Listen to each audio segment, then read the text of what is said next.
This is the KMAX Sports Network.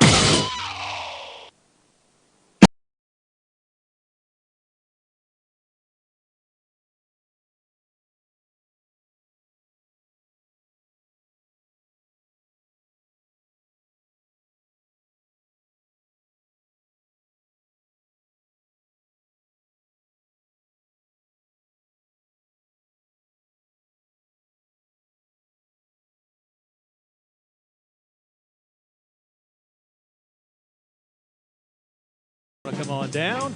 Joining me, as has become customary here on Timberwolf Night in America, the king of That's What's Up, the Donut Hole, my own personal Chris Collinsworth, lifetime Timberwolf Josh Willett. Oh, we have so much to talk about. Ooh, my level is up. But it's good because you guys y'all played an outstanding game this past Friday, and we got the whiteouts, my former position in the house, so excited to pick your brains and see where you guys are at this season, at the halfway point, but we got a lot to get into. Indeed we do. Josh is also handling the technical production task for this show, twirling the knobs and levers that control the fire fountain and the big green head, so keeps this ship from slamming into an iceberg and sinking. And the great Merle Bertrand is our quality assurance agent tonight, monitoring the broadcast from the high-tech KMAX studios, making sure we don't sound like a garbage disposal chewing on a bunch of nails or something. Our special guests tonight, the receivers. We'll be talking with several Cedar Park receivers a little bit later in the show. With us tonight are Timberwolves' John Sneed, Preston Scott, Brandon Breed, Aiden Holly, Brett Herbstreit, Logan Mayu, Aaron Esparza, and with them, coaches Adam Artega and Kyle Blanton. Full slate tonight. Thanks for coming down, guys. All right, here's a table of contents for tonight. A review of the Rouse game. We'll check out the scores of interest in 11-5A and around Central Texas. Blue Chipper Blues, our second installment, looking at how some top players have done against Cedar Park through the years. Josh's segment, The Wonderful World of Willard. A conversation with the Cedar Park receivers. A fun trivia game with the guys. And a look ahead at this week's game with Connolly. All that tonight on Timberwolf Night in America. Josh, Friday night, kind of win we've been looking for. 31-7 domination of Rouse. It's the program's first large margin victory, and by that I mean 3 touchdowns or more, since beating Cedar Creek 63-14 13 games ago. What are your impressions of the game now, having had a weekend to digest and contemplate? Just excited about the offensive production, and in the first half there was 5 possessions, 4 of those being touchdowns, and that's what we like too, is seeing those possessions end in touchdowns. And I thought the offense just did a good job of putting their foot on the gas pedal early in the game, but then the defense backed it up the entire game. And I know that stat, holding teams to 1 yard or negative, has probably skyrocketed for this defense and really leveled out the average for the entire season. But just an overall great team performance from start to finish. Rouse is a good team that can make adjustments because they do have a great coach and Coach Mann. And you know that they're always going to play physical, technical, sound football. So it's always good to beat a neighbor when you can get some Whataburger bragging rights. It's always good. But it's just a great way to start off district, and that's what you really like to see coming out of that daunting non-district schedule to even it out at 500, and then to start off District 1-0. Couldn't have asked for a better situation. And before we get into the in-depth review of the action against Rouse, I'm going to pause for a moment for some housekeeping. Guys, I got this. The reason I got this is last time we were here, we both got ate up by mosquitoes. So if you need to, go ahead and squirt. It would probably be a good thing. Yeah. Go ahead. All right, we're going to pause for a moment and look at the state of the program. As of this latest win, Cedar Park football's all-time record now, 173 wins and 66 losses. That's winning basically 3 out of every 4 games played since 1999 AD. The all-time record in district games, 91-30. The team is 12-6 all-time in district openers, but 5 of those losses came in a 7-year span from 02 to 08. The team has won 9 of its last 10 district openers. The all-time record in the GUP, 46-4. In total, this was our 80th home win of all time against just 26 home losses. Carl Absek's career head coaching record is now 42-5, and that .894 winning percentage remains the best in Texas of any high school coach who's coached more than 1 season ever. That's unbelievable. That is absolutely ridiculous, and I'm just so happy for Coach Absek. You know, he's been through so much with just this program and building so much into this community with his family and his 2 children. Now Gunner's dressing out with the varsity. It's just crazy to see. I mean, he was the little kid on the buses with us, so it's just crazy to see how far this program has come, and then just the winning sustainability that has stuck with it as well. Knock on wood. All right, review of the Rouse game. It was a game that featured several improvements to the issues we've discussed this season on both sides of the ball. We talked about the lone real defensive issue being a vulnerability to big plays. First, let's define what football statisticians call an explosive play. Explosive running play is any carry that gains more than 10 yards, and explosive passing play is any that gains over 15. After giving up an average of 5 explosive rushing plays in each of the first 4 games, in this one the defense allowed only 3. And after allowing a total of 8 explosive passing plays, in this game only 1. The Black Rain had been giving up an average of almost 7 explosive plays per game, but against Rouse, only 4. Now let's talk about the percentage of opponent yardage attributable to their biggest plays. Each week I look at the 5 or 6 biggest plays by the other team and calculate this. Here are the percentages for the first 4 games. Out of an average of the opponent's best 5 plays, Vandy got 41% of their total yards. Cedar Ridge got 58%. San Angelo Central got 69%. Cinco Ranch got 72% on 5 plays. Rouse got only 44%. This shows that fewer yards are surrendered by the Black Rain on big plays. Throughout the season so far, here are the averages that the other team gets on all their other plays. We're talking about 90% of their snaps. Vandy and Ridge both average 3 yards a play. Central and Cinco Ranch both average just 1.4. Rouse was right in between them at 2.0. And here's each team's averages on their 5 biggest plays. Vandy with 23.0, Cedar Ridge 35.5, Central 33, Cinco Ranch 35, yet Rouse's 5 biggest plays averaged only 18.4. Now, all these numbers combine to mean 2 things. One is that Rouse, despite having more drives of 30 yards or more than CP averages allowing, running more plays than any other opponent, having a greater time of possession than any other opponent, scored far fewer points than any other opponent because the Black Rain allowed fewer big plays. And almost all of our opponents' points this season have come on one of their 5 longest plays. Big play vulnerability, at least in the Rouse game, was most definitely fixed. Another item on the Cure What Ails Us list that made great strides Friday night was the rushing game. The offense had been averaging only 90 yards on the ground this season and had gone over 100 only once against Rouse. They plowed for a season-high 153. Hey-o. The team average per carry in 2018, the team average per carry going into this game had been a severely anemic 2.1 against the Raiders. They jumped it to 5.1. Right in line with great Cedar Park rushing teams of the past. Dropped passes had been an issue, averaging almost 7 a game, but against Rouse, only 2. These 3 items were the things we identified as the things remaining to be fixed to launch this team on the next great Cedar Park football voyage. And as of this game, all signs are that each of them have been quite successfully addressed. So, to recap the action in this one, Rouse won the toss, elected to receive, going southbound, but this game began for them pretty much like the games have begun for every Cedar Park opponent, a 3-and-out. This one lost 4 yards. Timberwolves start from their own 35, and in just 6 plays, they covered the 65 yards of the end zone, the score coming on a busted play. Carson Neal came in motion from the right side. As he approached the mesh zone, the snap was rolled back to Ryder Hernandez. Neal stooped down and scooped it up like a shortstop, took a hard right towards the line, saw it was jammed up, took another hard right back the way he came from, turned the left corner, and cruised untouched 5 yards into the end zone. Justin Boer's kick made it 7-0, just 3 minutes and 2 seconds into the game, our quickest score this season. Hernandez with some big completions on this drive, 27 yards to Willadoye, 16 and 13 to Neal. After the kickoff, Rouse started on their own 25 and had some of the first early success we've seen by an opposing offense this year, covering 41 yards in 8 plays, but ultimately stalling at the CP33 and punting. The Timberwolves took over at their own 10 and appeared to have something going, darting 19 yards in 2 plays, but fumbled it back to the Raiders, who took over the 29. This was by far the best starting field position for any Rouse possession they'd have all night, and the only one to start in Cedar Park territory.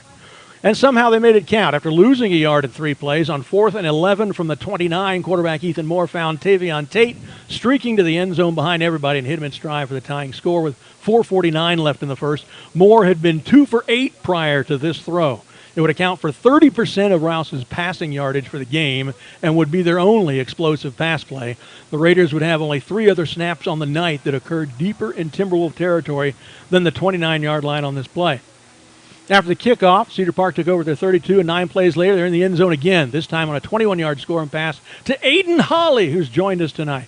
And on this play, Aiden caught his first career touchdown pass. Boer's kick made it 14-7 with 1:18 left in the first. And you might say, look, GWRBI, this is the GWTDR, game-winning touchdown reception, gave us the lead we never lost, right? There you go. Rouse took over after the kickoff at their 25. Donovan Reed did a great job of shooting kickoffs to the end zone this night. And the Raiders appeared to have something going, moving to near midfield, went on a 3rd and long Hudson McGowan broke through and hauled Moore down for an 8-yard sack, forcing a punt. Cedar Park took over in their own 11 and produced the second longest drive of the season, going 89 yards in 10 plays. On a second down play from the 39, here is what happened. This is our offensive audio highlight of the night, if we can get it going. We've had some issues with these. Make sure I get the right one, Josh. Okay, here we go. 2nd and 10 now out of the timeout. Ball to right hash. Twins to either side. Majestic Haverta, the running back in the backfield. Ryder firing one over the middle of the field. He's got Carson Hill at the 10 to 5. Touchdown, Cedar Park on the 36-yard strike. There you go. I get way too hyped. Woo! Yeah, we've got a little feedback there for some reason, but anyway. Yeah, that was our Can offensive. you blame me? Can Yeah. you blame me? I mean, All right, the kick made it 21-7 with 7:52 left in the half. The Timberwolves had hit the unmentionable stat. oh, And we can mention it here. I love talking about it. Guys, we have this thing called the unmentionable stat. In Cedar Park history, you may not know this because they don't like to talk about it because they might jinx it in the clubhouse. We don't ever mention it except by that term on the broadcast of games, but we talk about it here. The unmentionable stat is the fact that Cedar Park has never lost a football game when they have taken a 14-point lead at any point in the game. I mean, 2 minutes into the game, if we're up 14, it's over.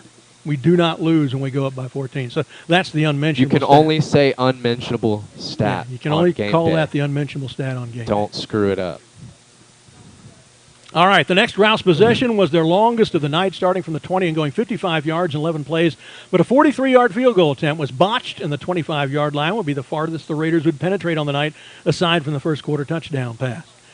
And the Cedar Park offense got right back to work with a 6-play, 75-yard scoring drive, ending an 11-yard touchdown pass from Hernandez to Brandon Breed, who's also here tonight.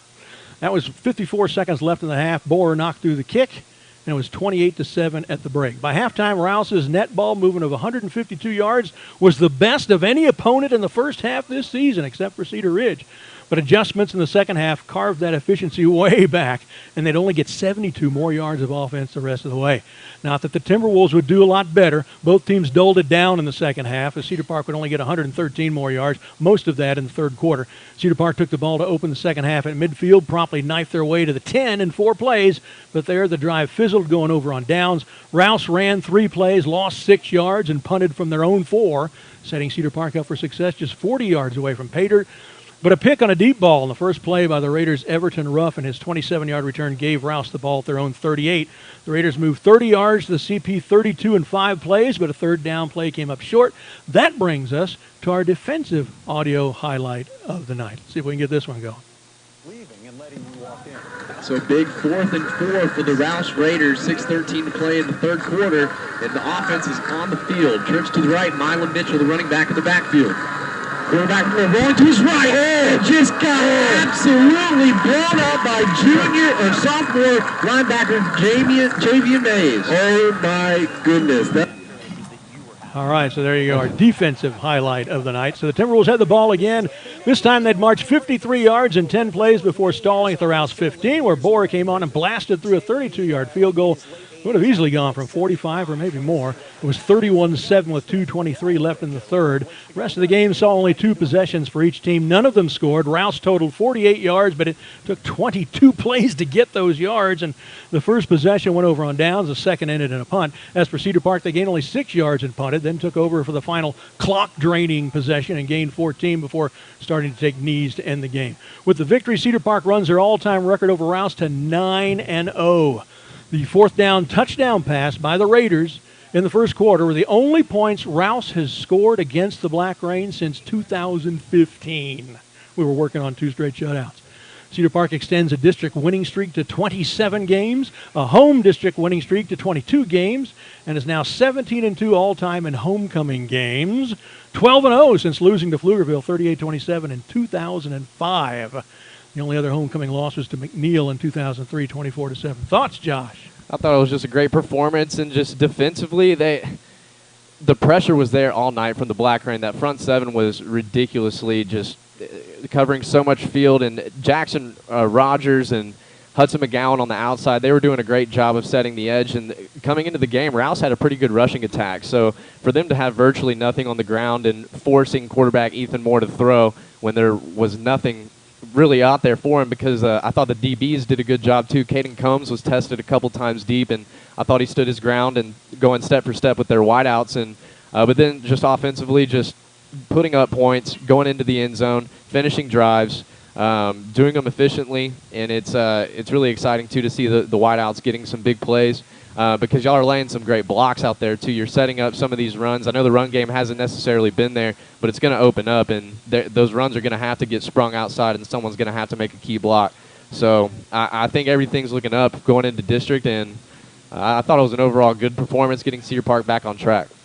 Best game of the season for the Black Rain, obviously. I love the adjustment they made to Tavion Tate, the leading rusher for Rouse, and a good-looking running back. We saw him explode. I don't know. He may have been serving a disciplinary thing in the first quarter or something. I don't know, because he didn't play running back until the second quarter. But when he did, he came in and ran for 18, 3, 8, 6, 17 in his first 5 carries. 52 yards in his first 5 carries, the last possession they had of the first half. And we thought, oh, no. And, I hope we can do something about that in the second half. Well, we did. He ran the ball 5 times in the second half for 10 yards. Yeah, he looked great adjustment. He looked so explosive, and he was just so quick to the to all of his holes. He wasn't hesitating at all. And that 4th down play, there was no hesitation when he bumped up to the line of scrimmage. He took off on that route and absolutely blew by the DB. And so he was definitely very talented, but Cedar Park makes the adjustments and completely swallowed him up. All right, here are my observations from updating the stats in the school record book. Ryder Hernandez, 292 yards of total offense, are the 24th most in program history. Now, 24th most may not sound like much, but you got to consider that's 239 games, so that's top 10%. Hernandez enters the school's list of career total offense leaders at number 21 with 1,324 total yards, and he's only played 7 games. That's unreal. Hernandez enters the school's list of most touchdown passes in a season at number 10 with 10, tied with Drew Russo for his entire 2008 output. We don't caveat there. Drew Russo converted to offensive lineman in college, so being tied with a lineman for touchdown passes. No big whoop yet. It's okay. Hernandez enters the list for most career touchdown passes at number 7 with 12.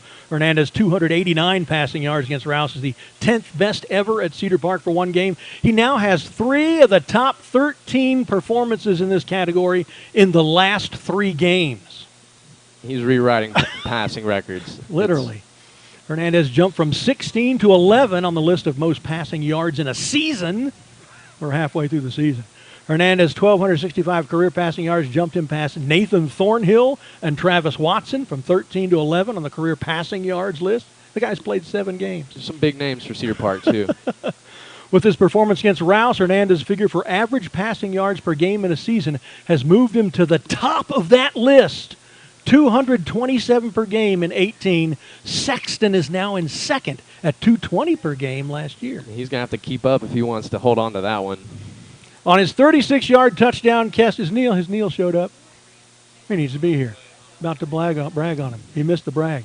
On his 36-yard touchdown catch in the second quarter, Carson Neal ascended to the top of the list for career receiving yardage at Cedar Park. He already owns the record for most career catches. The catch record had been held by Peyton Sawicki. The yardage record had been held by Tommy Levine. Neal became the 84th player to rush for a touchdown in Cedar Park history. With 45 catches here in 2018, Neal has moved up to 4th on the list already halfway through the season of most catches in a season. He'll blow by that record, too.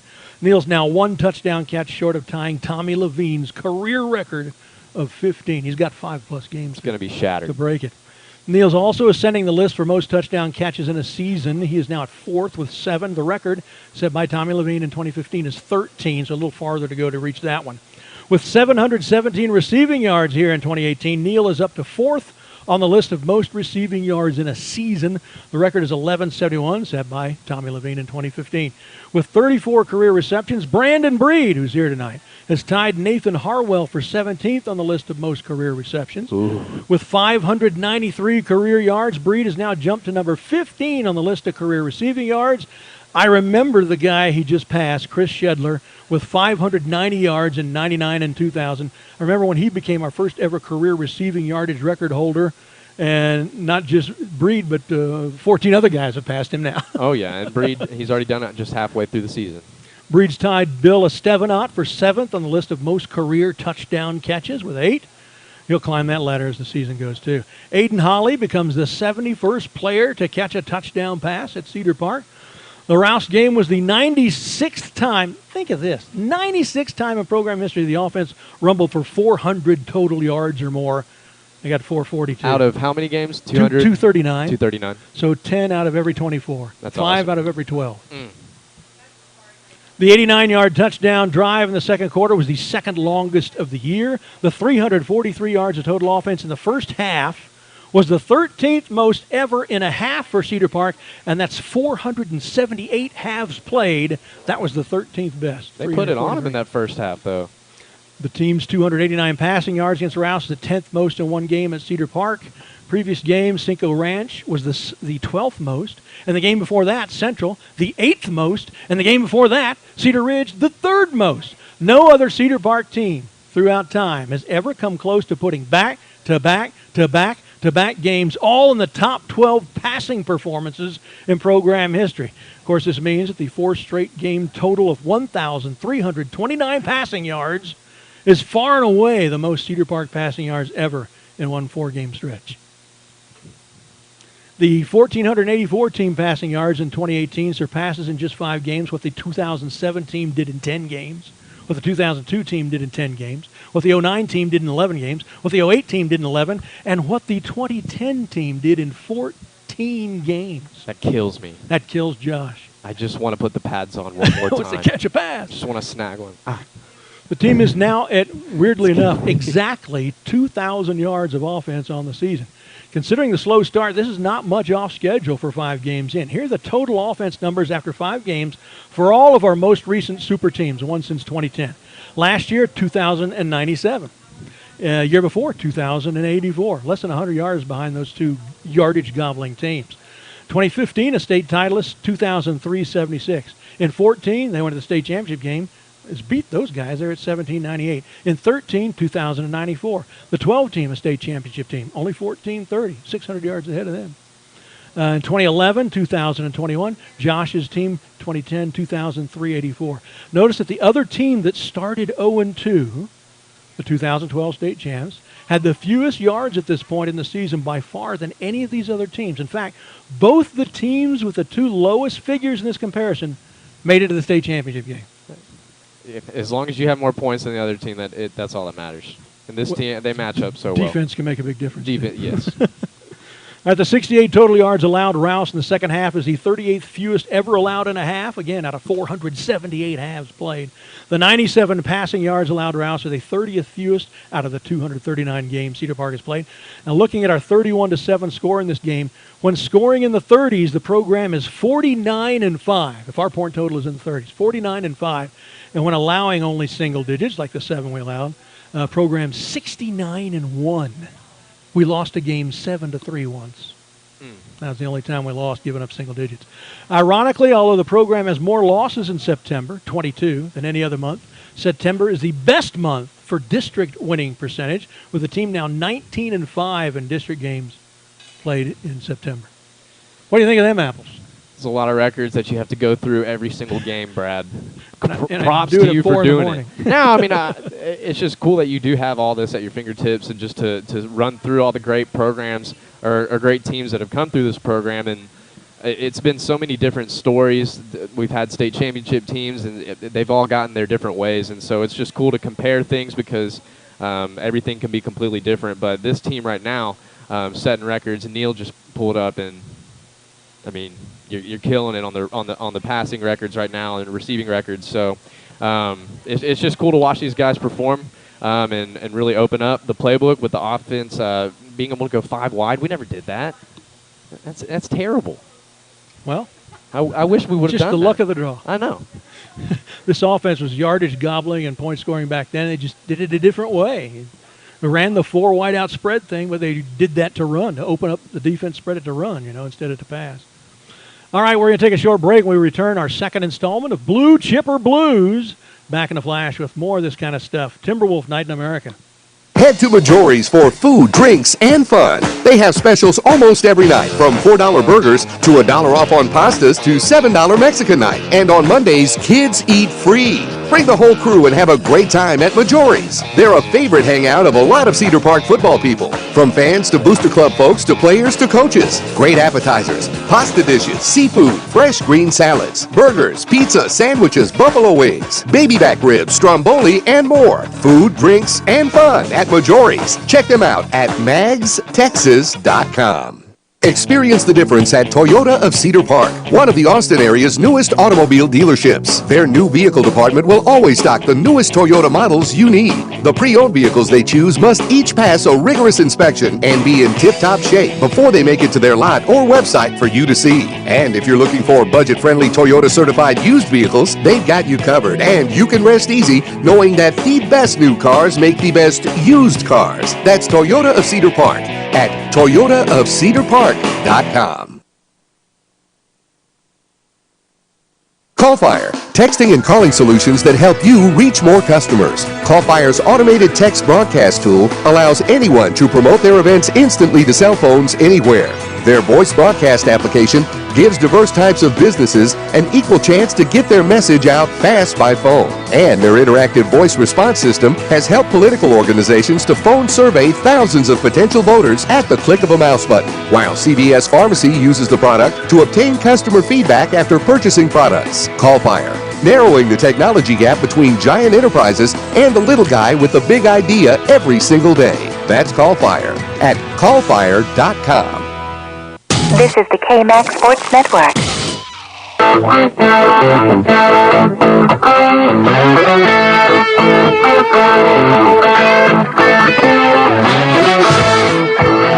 welcome back to Timberwolf Night in America live from the 613 in Majority. Plenty of time left for you to come on down and sit in with us, Josh and Brad and some Cedar Park Timberwolves. We just recapped the Rouse game, which was our homecoming last Friday night at the GUP. The offense moved the ball well, stellar passing yardage numbers, best rushing night of the year, 153, and more importantly, a 5.1 yard per carry average. Had been averaging just 2.1 going in. Defense with its best performance this season, scoreboard-wise, giving up only 1 touchdown and 0 red zone penetrations. Only real rough spot was, once again, poor offensive movement in the final 2 possessions of the game. Against Cinco Ranch, you might recall, our total yardage in our final 2 possessions was -1. Against Rouse, similar issues, just 20 total yards in the fourth quarter, covering our final 2 possessions. There's always something left to work on, Josh. Yeah, something to work on, but that was also at the end of the game when Cedar Park was nursing a really big lead on homecoming, so a very vanilla offense with that, but you still want to see even the younger guys that are getting opportunities to execute all their assignments as well. So want to see those last 2 possessions, go up a little bit more, but still overall that an outstanding performance, 0 red zone penetrations for the defense. That's amazing for the Black Rain. Did it rain on you guys? Yeah, rain. Oh, yeah. Third, fourth quarter. Yeah. Yeah. We saw it coming down from our nice enclosed, air-conditioned, humidity-controlled press box.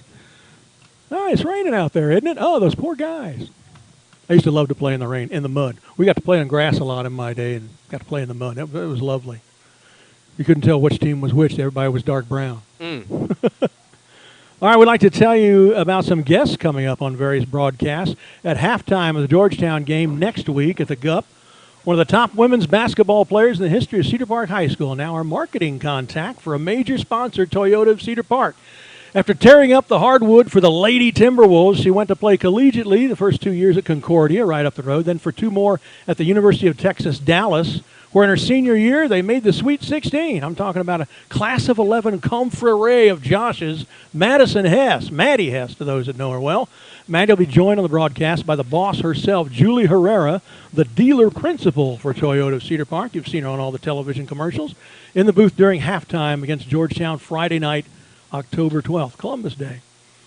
And as a special guest here on Timberwolf Night in America, we will be joined on October 16th, that's 2 weeks from tonight, right here back at Majori's, by a guy who's on the Brad Cone all-time Timberwolf team on the D-line. My picks for our Hall of Fame defensive line are Tim Nickey, Jeff Peden, and this guy, Holmes Onwukafe. Holmes got a football scholarship at Florida State under Jimbo Fisher. Got a lot of playing time at linebacker on special teams, but his career was ended early in his senior season by an injury. He stayed in school, graduated, is now back home in the Austin area. Very busy with a lot of irons in the fire, and we'll hear all about his journey. Holmes Onwukafe here on Timberwolf Night in America, October 16th, and it's no coincidence that that is the night we'll have on with us the current defensive line. I'm excited for Holmes to meet Josiah Whittington. I need these two. Squatch. I need these two beasts to meet each other. Squatch and the original Squatch. Oh yeah, Squatch that in scout team I would literally throw the football sometimes. I couldn't get hit like that all the time, man. And Josh, here's a trivia question for you. Ugh. Holmes will become the 8th guest we've ever had on either halftime of a game or on Timberwolf Night in America here who has their own personal Wikipedia page dedicated to them. Name as many as you can of the other 7.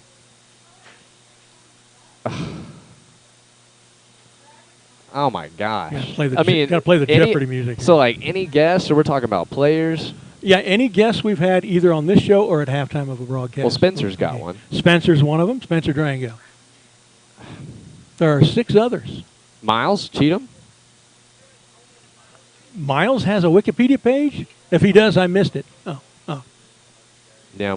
Any other guesses? Joey Nickel. Does he have a Wikipedia page? I thought you did your I research, don't Brad. think so. You have every record. He might. He's not one of them. spitfiring here. I'm He's spitfiring. not one that I found though. Brian Hogan. He doesn't. I looked for one God. for him. He does not have one. I got a poster of him, but All right, here they all are. right, yeah, just skip Of to course, it. you got Spencer. Bill Schoening, former voice of the Longhorns, current voice of the San Antonio Spurs. Oh yeah. Forgot about him. Craig Way, current voice of the Longhorns. Adam Dunn, 2-time Major League Baseball All-Star, slugging right fielder and first baseman for the Reds when we had him That's on. not fair. He also played for the D-backs, White Sox, Nats, and A's. So, yeah, Adam Dunn. He's like 6'7". I We know. could barely fit him in a booth. That's crazy. And CC Sabathia was taller, or CC Sabathia was about the same. All right, Ted Coy, team captain of the 69 Texas National Champions, former New York Giant and Oakland Raider. Keith Moreland, not long ago. that was a cool A one. couple weeks ago. Played every position except pitcher, short, and second during 11 years in the majors, primarily with the Phillies and the Cubs. Also played for the Tigers, Orioles, and Padres the last 2 years of his career. Earned a World Series ring with the Phillies in 1980. I once shook his hand when he's wearing that ring. I thought I was going to crush my fingers. That was a really cool interview, and just with the rain delay, how that worked out. That was a lot of fun.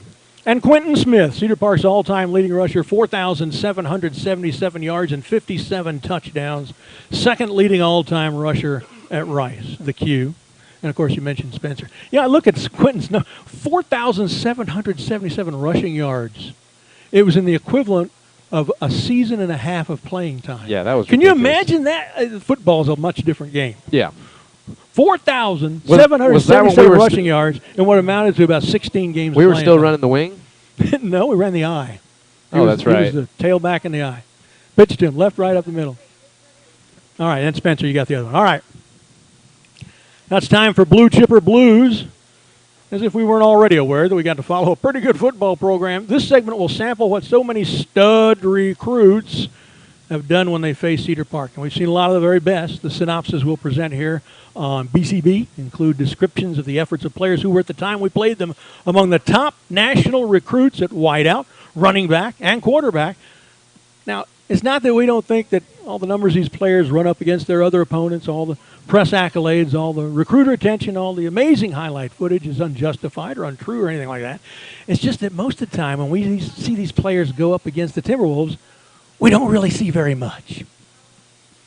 We started off this feature last week by looking at the entirely pedestrian numbers put up against Cedar Park in 2 games by current Cleveland Browns quarterback Baker Mayfield. Tonight we'll take a look at our second stud dud.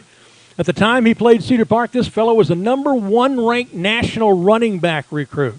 He went to Oregon for a couple of seasons, right in the heyday of the Ducks' national prominence with Chip Kelly. Then he transferred to Baylor, where he became first-team All-Big 12 and Big 12 Newcomer of the Year, along with becoming a Heisman Trophy candidate. He was drafted in the 6th round by the Redskins in 2014, and he's bounced around the practice rosters of 6 NFL and CFL teams over the next 3 seasons. He currently plays for the Winnipeg Blue Bombers. We're talking about Temple running back Lake Seastrunk. You remember that guy? Oh, I mean, and with my brother playing at Baylor, being able to follow him and just witness his speed firsthand was crazy. His But fluidity. we absolutely dominated him in high school. And here it comes. C. Strunk played Cedar Park twice in the seasons of 08 and 09. The first 2 years, we at KMAX Sports started broadcasting the games. Jim Byerly and I were working the broadcast. In both games, he had a very early carry for a long touchdown run. In fact, both times it was his first carry of the game. But also in both games, from that point on, he was decisively shut down. In 2008 at Old Bible Stadium, his initial carry of the night went for 76 yards and a score. The rest of the game, he had 16 rushes for 39 yards, an average of just 2.43 yards per carry. In 2009 in Temple, his first touch of the game went for 49 yards and a score. He carried the ball 17 more times after that on that night for just 38 more yards, just 2.24 yards per carry. So over a span of 2 games and 35 carries, the top high school running back in the United States had only 2 good runs. And the rest of those 8 quarters of play and 33 other carries, just 77 other yards, 2.33 yards per carry. Not even enough to get you a first down before you got a punt. Just 9.6 yards per quarter of play outside his 2 good runs. C. Strunk was a USA Today All-American in 09. He was a highly sought recruit. Everyone in the country wanted him. But if the national prospect ratings generator types had seen C. Strunk play only against Cedar Park, he wouldn't have gotten any better collegiate offer than maybe Mary Hardin, Baylor, or Southwestern. Never mind the NFL. Yeah, it was crazy just seeing those first carries, especially when we went to Temple. That was my first year on varsity, and so that was our first road game, I think, of that season too. So that was a great stadium to go to on the road. There was a lot of hype with Lake being in his senior year, going to Oregon, and when that first carry, not only did he get the 49 yards for the touchdown, I think he went to both sidelines before he went north and south. And so it was just crazy to see that athleticism on the field. But then for us to completely swallow him up for the rest of the game, that's just kind of what Cedar Park does. It's not really about other players. As if you truly do your assignment, you have nothing to worry about. But the funniest thing is the scout team for that week, Brandon Smith was probably one of the fastest players we had on our football team. And anytime the running back would carry the ball, let's say on a sweep to the right, as soon as he would get tackled, they would send Brandon sprinting to the other side. And to simulate it, yeah. You had to tackle him twice. So you had to tackle the running back on the ball and then go tackle the guy running across the field. So it created a lot of chaos in practice, but it really prepared them for what he was going to throw at us. So, I mean, at Cedar Park, we do our homework. So I remember Chris Ross saying after the second time we played him, he said he was really mad because the same thing happened the first time. Said, we schemed for this guy. It's basically he's a lot faster than any of us. Don't try to outspeed him to a hole or to a corner. He will beat you with speed. You got to just keep him in front of you. Shuffle from side to side, make sure there aren't any gaps he can get through, and just tackle him when he comes to you. Don't try to outrun him to some hole or something. And, of course, the first play of the game, the big, long touchdown run, and he screamed and yelled at him, "I told you what to do. We got this game." And they went out and they did it the rest of the game. He didn't get anything. Yeah. And the same thing happened the next year. They said, "Remember last year? He burned us on the first play because you didn't believe me. We've got this scheme. Do what I tell you to do, and he won't go anywhere." And they didn't do what he told him to do, and he scored a touchdown. And he screamed and yelled at him again, and of course they did what they told him to do after that, and it didn't get anywhere. So that's the lesson, guys. Your coaches always know better than you what to do. Buy into what they're doing. That's true. All right. Next week, our subject on Blue Chipper Blues will be Austin High, Texas, Arizona, and now NFL wideout Caleb Jones. And yeah, he didn't do much against Cedar Park either. All right, time for Josh's segment, The Wonderful World of Willard. All right, guys. So we don't have much in stock for tonight, but we're just excited about the NBA season being back. We got the preseason back. We got LeBron going out west in the purple and gold, and we got our first chance to look at him. In the preseason, he looked good on the floor, but I've got to show you this interview that this reporter, she asked LeBron something about the fan base, how they're going to be receiving the king, and it's just hilarious to hear LeBron's answer. So it's all teaching, putting in what we want to do to get better.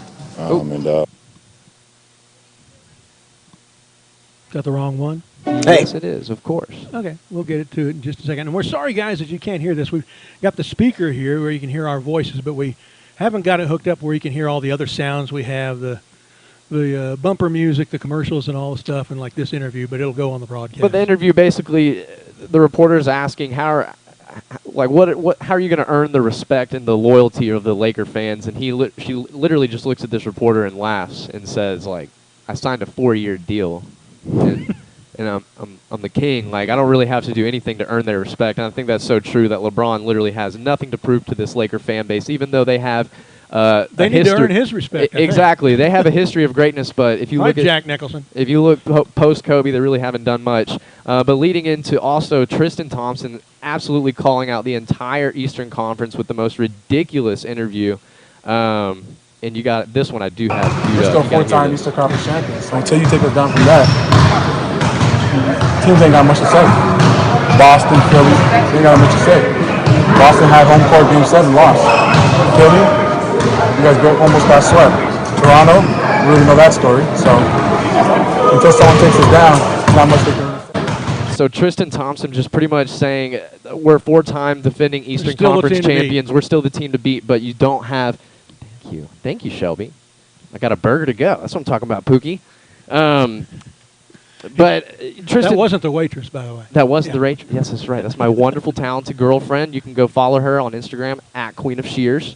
She just passed her state board exam. Hey. Hairstylist. If you want to do any color, guys, if y'all want to do blue or anything like that, she could do that. There you go. We'll say what? For state. For state. Yeah. Oh, the blonde. Oh, you're gonna have to bleach everybody's hair. Cedar Park tradition here. That is gonna be awesome. But Tristan Thompson saying they're 4-time defending Eastern Conference champions, saying that the East has to come through them. Well, you don't have LeBron James anymore. Or you really think that a starting 5 of Kevin Love, J.R. Smith, Tristan Thompson, Larry Nance Jr., and George Hill are going to be able to compete with everybody in the Eastern Conference? I think that's an absolute no, and that is why our favorite segment, Tristan Thompson. Stupid or something. Mama says stupid is as stupid does. Stupid is as stupid does. As stupid does. And that is all I got for you. Oh, our Horns. Undefeated in Big 12 play. What do you know? Undefeated in Big 12 play. Going to play the Sooners, an 8-point underdog. That's what I got, an 8-point underdog. But Red River rivalry, anything can happen in that game. That's right. The wrong team has won that game many times. Whether it's them or us. It just stinks that they got Kyler Murray. Yeah. I'd rather have him. Yeah. Ooh. Yeah. That's going to be a close one. All right. Now we're going to bring in our very special guests tonight. Cedar Park receivers. We have Carson Neal, John Sneed, Preston Scott, Aiden Holly, Brett Herbster, Yogan Mayo, Aaron Esparza. And with them, their coaches, Adam Ortega, Kyle Blanton. And we, as tradition holds, we're going to start off talking to the coaches. Well, there we are. Kyle Blanton. Kyle, you're one of the new coaches with the staff this year, and Adam is too, and you guys are here coaching the receivers. Tell us about, tell our fan base about your journey and how you got to Cedar Park. Been at a local school for the last 9 years. I went to high school here in Austin, very familiar with the area. Where'd you go to high school? St. Stephen's. Oh. And I live here in the Cedar Park neighborhood. It's a real nice neighborhood, nice community, and I have a good friend over at Cedar Park, and he called me this past summer and asked me if I was interested in coming over. And it was time for me to make a move in my career, and so I made the right choice, and it's been a great time so far. So. Where'd you go to college? I went to Tulsa my freshman year, and I finished at SMU. And what was your degree in, and what are you teaching at Cedar Park? You got to teach, too, I have right? a business degree. I have a master's in athletic administration. Wow. And I teach business law and global business. That's pretty cool. So do you have designs on being a head coach someday? Sure, I would love to. Yeah, absolutely. Well, best of luck to you on that. I appreciate that. Thank you. You guys are doing a great job with these receivers. What's the hardest thing to do coaching this bunch of guys? I don't know. That's a tough question. The list is so long. Get them to listen to everything we tell them to do. That's probably they're teenagers and they think they've got it all figured out. But it's a great group of kids and I have a lot of fun working with them. And on the other side of the spectrum, what's the easiest thing to do with them? What do they do best that you have to work the least hard at? When you tell them to do something, you know you're going to get great effort. They're going to give you 100% of their effort, and that's all you can ask is 100% of their effort. And so that's a great thing. So. It's a staff that, every game seems to be hauling in passes from Ryder Hernandez with more and more aplomb, and it's just a great group to watch. Yeah, it's a great group of kids to coach. I have a lot of fun working with them. All right, Kyle, now if you'll hand the mic over to Adam Ortega. So, Adam, first-year coach in the Cedar Park program for you as well, right? Yes, sir, that is correct. Yeah, we got to fix that feedback thing there. Part of it is because they're on the other side of that. We may have to turn that speaker down a little bit. So, Adam, you're one of the guys, well, one of the two guys, the other being the head coach, that I send the stats to every week. I hope I'm not overloading you with too many numbers. Absolutely not. We love it. It's one of the better parts of Saturday morning is coming in and seeing what you discovered for us.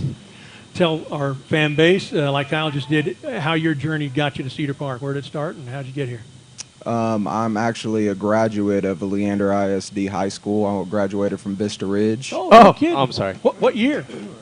2007. In 7, wow. Oh. So you're like the first graduating class, Yes, maybe, sir. right? That is correct. So what That is school correct. did you go to your first few years? Leander or Cedar Park?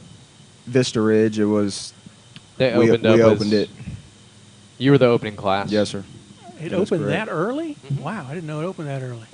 I remember them coming on in about 7 or so, but I thought you were going to be either at Leander or at Cedar Park for a couple of years before you showed No, up there. sir. No, sir. So how did you get here from there? Where did you go to college? What's your athletic background, that sort of thing? My undergrad I received from Texas State University. Received my master's at Texas A&M in sport management. And from there, I was fortunate to be employed by Leander ISD again. I started at Wiley Middle School and then worked my way up to Leander High School. I spent a few years there. And this past year, I was at Allen High School. Ah. And then I also have a good friend on staff, Nick Rogers, who, Yeah. you know, Good friend of said, ours? yes, sir, who said that there was an opening over here, and I could not resist. Who's the head coach at Leander when you were there? Was it Tim Smith? Lee Bridges hired Bridges. me. Yeah, okay. Yes, sir, and then I finished up with Tim Smith. So I'll ask you similar questions. What is it you enjoy doing most with this bunch? What kind of sparks you with them? Well, every day we know what we're going to get. We're going to get great energy from them, great effort, and they have a desire to improve daily, and that's something that you really can't coach, is that desire to get better and that hunger for them to win each game and be 1-0 at the end of every week. Is there a guy on the team that is like seems maybe like a little more entertaining than the rest of them? Is there a clown among the receivers? Who would that be? There is one. Unfortunately, he can't be here with us today. He's at clown school tonight. His peers are calling for him right now. His name is Brock Johnson, among many other nicknames that he has given himself.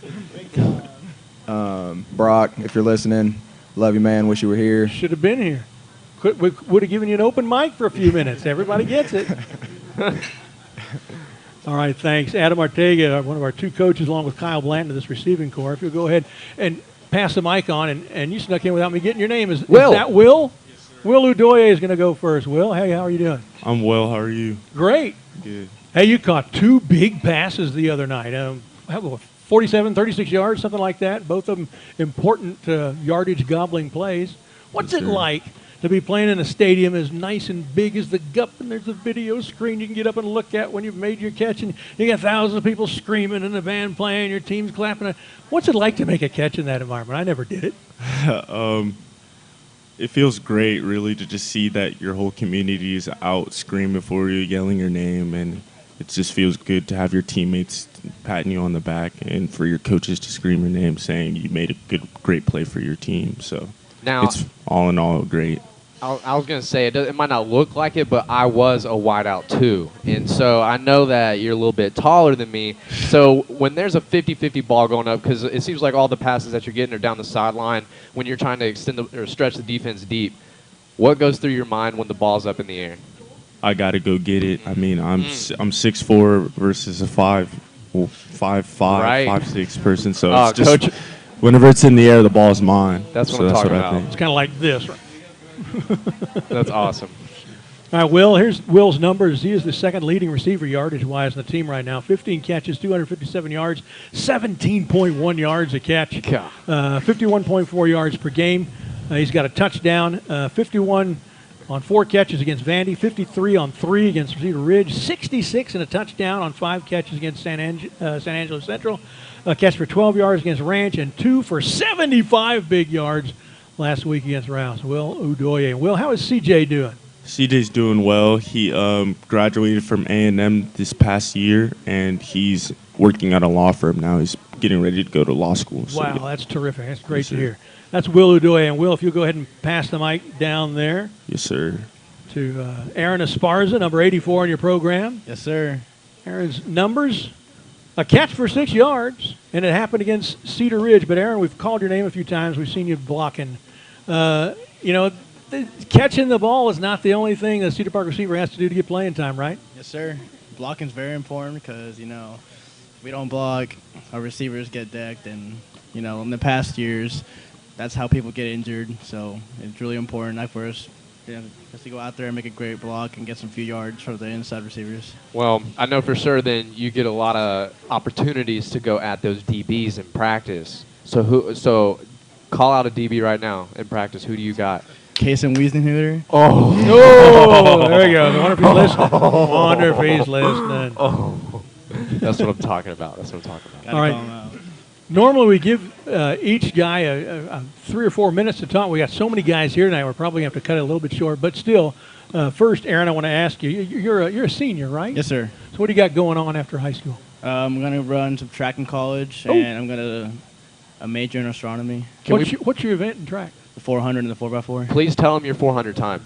49 last year. Doesn't that make you want to vomit thinking about that? I couldn't do that on a bicycle. I could not do that. That's impressive. That's pretty good. He was that guy in the gut 50. Man. All right, Aaron Esparza. Now, Aaron, if you'll hand the mic off to your right, and it's Logan Mayu. Yes, sir. Logan Mayu is number 11. He's got 7 catches, 60 yards, an 8.6 average, 12 average a game, a couple of catches for 5 against Ridge, a catch for 15 against Central, a catch for 8 against Cinco Ranch, 3 catches for 32 against Rouse. And Logan, just like Aaron, we call your name a lot on plays where you're not catching the ball. We find guys that you've just pancaked trying to get running backs to turn the corner. So is that a lot of fun? Is that as much fun as catching the ball? It's really fun just going out and it's open season. Knock some heads off, try to win the hammer. What's the best hit you've had this year? When was it? I would say it was in the San Angelo game. We were in the red zone, and I got to go crack the safety, and Stockwell comes around the corner, scores. Well, there you go. That was my best one. There you go. Those are the best. Literally, I missed my entire junior year because my arm looked like an S. It was crazy. And so my first play was against Westwood at the first game, and I cracked the safety so hard, and I did like a sumo wrestler over him and yelled in his face. Uh-oh. I cannot believe I didn't get a 15-yard penalty when we watched the film, and I had to push a 45-pound plate for 600 yards. Referees didn't see it, but the coaches did. Oh, yeah. Coach asked me if I'd do it again, and I said absolutely. I'm sorry, I was so amped. So, Logan, you're a senior as well, right? Yes, sir. What do you got going on next? Same as Aaron, I want to get into a college and run some track as well. What's your my event? goal. I do the shot put, the discus, and the 4x1, the 100, and the 200s. Very 102. That's a lot. That's a busy track guy there. Yes, sir. So you guys are going to be very busy in the spring keeping in shape for that. So you got any school in mind where you might want to do that? Right now, Texas Tech. I'm looking into maybe North Texas, and that's all I got right now. All right. That's pretty cool. Logan sir. Mayu, number 11 on your program. Now, if you'll hand it to Brett Herbstreet, 81. Are you related? Yes, I am. He's your dad? No, he's my uncle. He's your uncle. Mm-hmm. So like a dad's brother? Yeah. Well, now that he said there is kind of a resemblance. Look at that. That's kind awesome. of a resemblance. He's got 2 eyes, a nose, a mouth, a chin. Oh, my God. Yeah. Kirk Herbstreet, of course. Some people may be listening who don't know who we're talking about. Yeah, no, sorry about that. Yeah. Brett, you got any designs on doing what he's doing for a living? The kind of stuff that we're kind of doing broadcasting and sports? No? I'm terrible at public speaking. Yeah. You're doing fine now. Yeah. Are you a senior also? Yes, sir. Yeah. What do you got planned after high school? Just going to college for business. Yeah. Any schools in particular? particular? School? Yeah. I've been accepted into a couple, but I want to go to Texas A&M.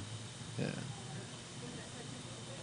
Stay awake over there now. Somebody get Herbstreet some caffeine. It sounds like he's about to fall. Now, Brett has 12 catches this year. He's the 4th leading receiver, 93 yards, 7.8 yards per catch.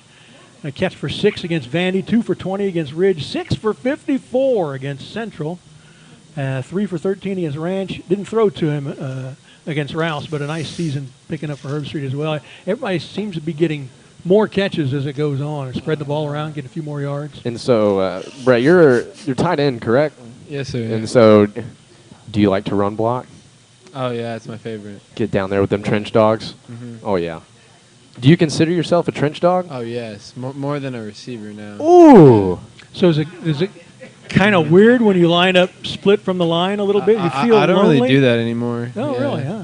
Not last week and the continuing weeks. First 4 weeks, though, I was there. Yeah.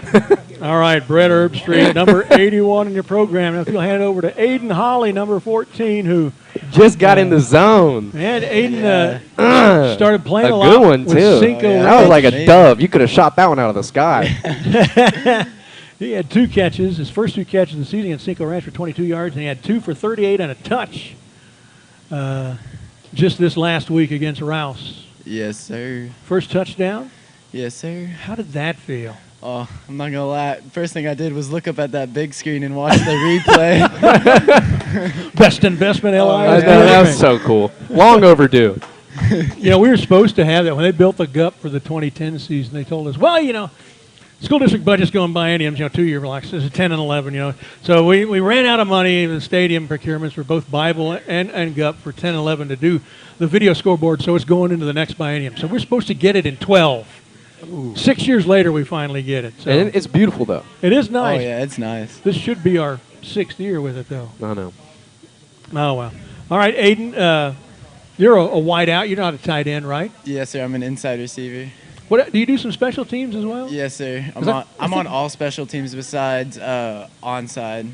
Have we seen you with a kick return? It seems like. Yes, sir. I got one when we played Rouse. Yeah. Yes, sir. And then I've gotten a couple tackles on kickoff. Pinned them down deep. That sounds fun. Are you underclassmen, right? No, sir. Oh, I'm you're a senior. too. Yes, Ooh, sir. lots of seniors here. We're going to replace a lot of guys next year again. That's Brock. Now, Aiden, hearing about you on return team, I got to warn you, that's what ended my career. Oh, really? So the game at House Park, I was a punt returner. I was a strong safety and a punt returner.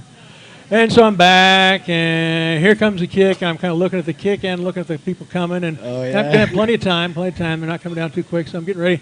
And right when I catch it, I didn't see a guy who'd come off there and was coming at me like this and launched himself like Superman right at that knee. And in the game films, you see my leg went down to the knee and then went that way like an L. Oh. And all these ligaments went pop, pop, pop, pop, pop, pop, pop, pop. And that was before they had invented arthroscopic surgery. And it was real surgery with a knife and all that sort of thing. And went through rehab, and the doctor says, well, you should be okay, you should be fine, but he says, I want to warn you, you can still play sports, but if you play football, you take another hit like that, and you're going to limp for the rest of your life. Yeah, that would not be good. I'll play baseball, thank you very much. That was the end of my football career, but anyway, had fun for the while I was at it. Aiden Holly, what do you got planned on for next year? I've applied to Tech and A&M. I'm still waiting on the responses, but probably going to major either in business or sales, something along those lines.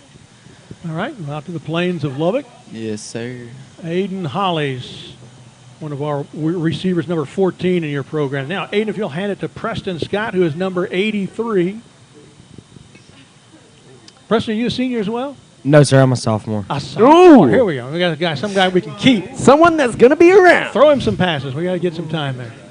So, what's it like joining a football program like this and playing in a stadium like that and getting these kind of noise and accolades from the press and all this stuff? What's that like? Well, it's pretty crazy, like being around all these guys, and a lot of them are older, so I get to learn a lot from all of them, like Breed and Neil especially have taught me a lot. Now, as a sophomore, then you got a little ways to go before you got to decide what you're going to be doing with yourself after high school. But have you started thinking? Do you maybe have an idea already, or? I haven't really thought about it much. I didn't either when I was a sophomore. No. Most of us didn't. Most of us didn't when we were seniors, I think. But you guys are ahead of the game, I think. So academically, no pass, no play. You got to do well. What class gives you the biggest headaches? The biggest headaches, right now, probably world history. World history. Mhm, Who yes, teaches sir. it for you? I'm sorry? Who teaches it? This girls' soccer coach, actually, Coach Gamble. Ah. What is your best course? Which one are you doing best at My or best enjoy course? the most? Probably English. I like English the most. There you go. Mhm. So What have you got? What your plans as a receiver? I guess you're either a slot or a wideout. You're not a tight end, I can imagine, right? Yes, sir. I'm a wideout. What pass are you wanting to catch when the time comes? Here comes the first one to you in a varsity game. What's it going to be? Probably a post. That's my dream route. Touchdown.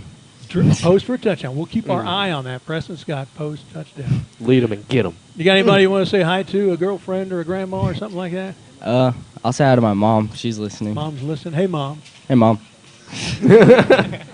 Preston Scott, number 83. Now to John Sneed, number 85. John, are you a tight end? No, I'm a wideout. Wow, you're built like a tight end, it looks like. You could probably give some people some what for in yak yards after catch, huh? Yes, sir. So what's your favorite thing about being a receiver in this program? Just catching the ball, seeing the field. I don't know. Just that's not a bad answer. Catching the ball. You don't like blocking as much? It's not my favorite, but I like to hit people. That's why I played. That's the main reason I played defense, is I wanted to hit somebody rather than be hit. What about you, Josh? Did you like blocking, or? I mean, I love blocking because we did it every play. So I mean, you kind of just had to get used to it. So, but receivers shined in one-on-ones. That's where I loved going against our own team, just giving them the business. John, what's your best moment so far in the Cedar Park football program? What's the one you're going to remember so far? Probably the scrimmage against Westlake. I had 2 catches, and they were big plays, and I'll remember that forever. Only a matter of time for you to duplicate that in the real games. What class are you? I'm a sophomore. Wow, you're a big fella for a sophomore. Yes, I sir. see great things happening for you and you, Preston. Just stay in there. You're younger. The older guys will get the playing time. Just watch and learn. Listen to these coaches buy in. They really do know what they're talking about. When the players do what they're told to do, this program succeeds. So just keep that in mind. Yes, sir. All right, John Sneed, now hand it to a guy number 1 in the program, number 1 on the depth chart, number 1 on the receiving list. It's a guy named, what's this guy's name? I always forget. Carson Neal. Carson Neal. Carson, you missed all the accolades. We were talking about entries in the record book after this game before you showed up, and I think we mentioned you on about 7 different items, and that on your 36-yard touchdown pass, you broke one of the what was the record? Most receiving yards, I think. Most receiving yards. Most career receiving yards. Did you realize that on that 36-yard? No, I had no clue. They didn't stop the game for you. They didn't give you a game ball or anything? Dadgummit, we've become a receiver-happy school. They didn't do that. So, Carson, we've been calling your name for a long time. You were on the team doing good things as a sophomore, and then last year, and now this year, you're kind of the old man here, right? Something like that, yeah. Carson's numbers this year: 45 catches leads the team, 717 yards leads the team, 15.9 yards per catch is amongst his best career numbers, 143.4 yards a game and 5 touchdowns. He had 5 for 61 against Vandy, 14 for 308. Blew away the school receiving yards record for a game. It was like 178 before you got that 308. 9 for 187 against Central, 10 for 55 against Ranch, 7 for 106 against Rouse. And you become the first receiver in Cedar Park history to have 3 100-yard-plus receiving games in a span of 4 games. Yes, sir. Speech. You got a microphone. I'm you got good. people listening out there. Tell them something about being a good receiver. I mean, it's honestly not that hard. Like, it's just like a mentality thing. Yeah, I got you. I know where you're coming from. You just follow the training, get the instincts going, right? I don't know. It seems like whenever we're broadcasting the game, whenever I see a formation where you're kind of split just behind Breed or whatever on the outside, and you do a quick out, it seems like that route is just money every single time. Every time. And you always have a good idea of where the sticks are. Ryder just only having the 3 starts this season, you haven't really had much time to work on chemistry. It doesn't seem like y'all have missed a beat, though. I know, yeah. He got some playing time last year, and in practice, he always gets playing time. So yeah, it's not like y'all don't working out practice pretty every well so far, 1,000 million reps. So yeah, something like that. Yeah, those outs that Josh talking about, they kind of are in place of our running game. That's a program used to run for 300-something yards a game, and they don't anymore. But a lot of the plays where they'd get those 7 or 8 yard runs. We're getting 7 or 8 yard out patterns to you a lot and other guys. Yeah. So it's just kind of a different kind of offense than we're used to having. So, senior, what are you planning on doing afterwards? I plan on doing like finance and real estate. Try to go to like TCU. Oh yeah. Join a fraternity. Hey, here we go. Here we go. Hey, I was a dealt. So you got one in mind? Not really. Maybe like Fiji or something. That's cool. So who is the smartest guy in the receiving corps? Who's the smartest guy? Just the smartest guy. Probably myself. Hey, there you go. That's a smart answer, especially if it's true. I think so. What's your favorite course? Math. Math. I love it. We've had several guys. We've had all the positions in here. Well, a lot of them so far. We've had a lot of guys say that math is their favorite subject, and I love hearing that because the United States of by God America needs that a little bit. I mean, who's a DB you get after? Tamer. Oh, that's awesome. And Cole Holland. You know, Carson, one of the things that I notice is you are darn good at catching the ball in traffic. A lot of times they put their best coverage guy on you, and he's on you. And Ryder will throw you the ball anyway, and you'll catch it anyway. And it's just, you do such a great job of catching the ball in traffic. Thank you. I appreciate that. Verbose, isn't he? Yes. Carson, we're just having fun, of course. Yeah. So, do you have anybody you want to give a shout-out to, a mom, a girlfriend? Both of those. Well, go ahead then. Go ahead. Shout out my mom. Shout out my girlfriend. Shout out my dad. You got a dog? Shout out my dog. Nice. All right, Carson Neal, and that rounds the table for us. Carson, we'll. Oh, do we miss one? Brandon Breed. Oh, we missed Breed. How do we miss Breed? Brandon Breed. Brandon Breed. His numbers are pretty good, too. Number 7. We've been missing him. He didn't play against Vandy or Ridge or Central, but suddenly in his first action against Cinco Ranch in Houston, 8 catches, 149 yards and 2 touchdowns. 2 catches, 26 yards and a touchdown against Rouse. So he's got 10 catches. 30% of them are touchdowns. Brandon, how come people can't stop you? I don't know. It's just having the experience from last year and then just coming this year, you just feel so much more confident just being a senior after, like, having your games ready out on the Friday Night Lights. It's, like, not that big of a crowd anymore, so you can just make the plays. A lot of playing time, a lot of big plays last year for both you and Carson here. The vets returning this time. And now I'm sure Carson's glad to see you back, because now if they were putting a couple extra guys on him, now they can't do that anymore. I know. What do you got going on after high school? I know you're a senior as well. I'm going to study business and, like, marketing and all that. Plan on going to San Diego State, somewhere out there. Yeah, I know a professor at San Diego State. Oh, really? George Halulukas. If you ever want to look him up, say Brad said hi. I'll see if I can find him. Cheatham's still there, right? Miles Cheatham? Yeah. He actually gets a lot of playing time now, I think. I think so. No kidding. Well, that's good. The Aztecs, San God, Diego San State. Diego is beautiful. It's great. It's like Austin with an ocean. You know, Yeah. It's a neat place to live. A little bit. So, Brandon, who do you think is most likely to succeed at life out of the receiving corps? You know, you look 15 years from now, who here is a doctor, a lawyer, a senator, something like that? He's looking. He's trying to scrape something up. Man, all of them, I see them doing big things, but... There you go. Yeah. There you go. Maybe he's the politician. There you go. Maybe. You want to give a shout-out to somebody? Yeah, shout out my dad, my boy Chido's. Hopefully he feels better soon. And just get him back on the field. Yeah, no kidding. All right, Brandon Breed. Okay, now we've been through our guys, and we've got one more. Oh, we got somebody else came up. Oh, yeah. Who do we got? Oh, Brock Johnson. He's the funniest guy in the receiving Get corps over here, man.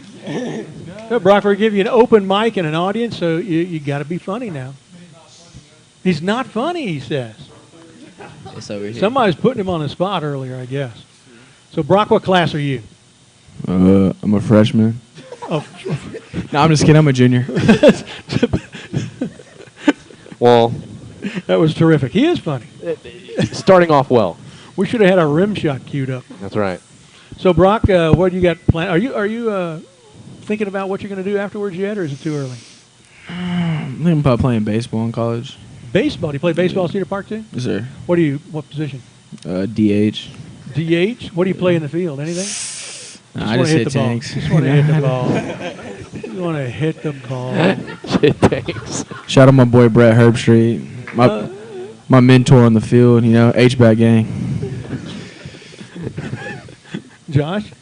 So you're playing the H-back, the tight end position. Talk about going against these defensive linebackers during your everyday practice. Are y'all part of Inside Run? Or Yes, it's so hard. Which of the linebackers gives the best pop? Yeah, and you have to call him Daddy after. I'm gonna go with Sebastian Duran. Oh, yeah. Duran. Looks the part. He was a guest on our show not long ago. You got shout-outs to give to anybody? Shout out my boy Coach Ortega over there. You know what to do. My boy Chidozie, Brett, Neil, Bree, Preston, John, the whole receiving corps. The whole hee-haw gang. All right, Brock Johnson. I think is that our final receiver? We got anybody else? How many do we have here tonight? 1, 2, 3, 4, 5, 6, 7, Shout out 8, Big 9, Baller 10, 11.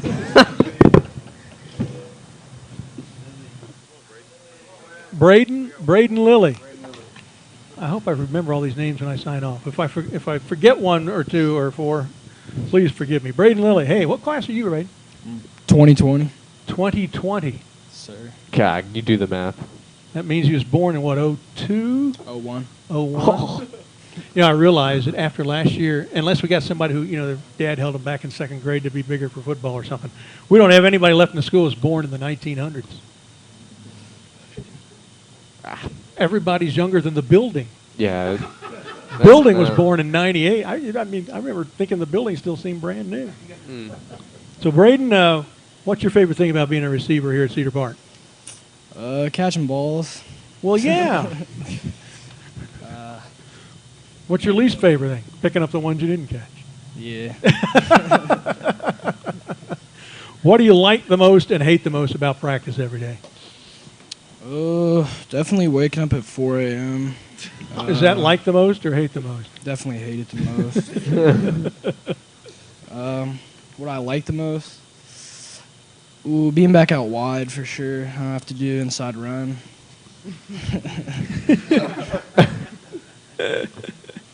So Braden's a junior. He'll be back. Only one catch so far this year. It came against San Angelo Central. Yes, sir. But you've seen playing times. We've seen you on the field. What's the hardest hitting team we've played so far? Your defense. I don't know. Probably Cinco, yeah. 33 was a beast. There were a lot of big guys on that team, right? We're getting a lot of nods from people the pick of Cinco Ranch being the hardest hitting team. You've been thinking about what you're going to do when Cedar Park is over? I mean, hopefully I'll still be playing football. There you go. Whatever level, but I'm not sure. I haven't really thought about it. So you haven't thought about what school you might go to or career or anything like that? Any shout-outs you want to give? My boy Johnson and the whole receiver corps. All right, good. Braden Lilly.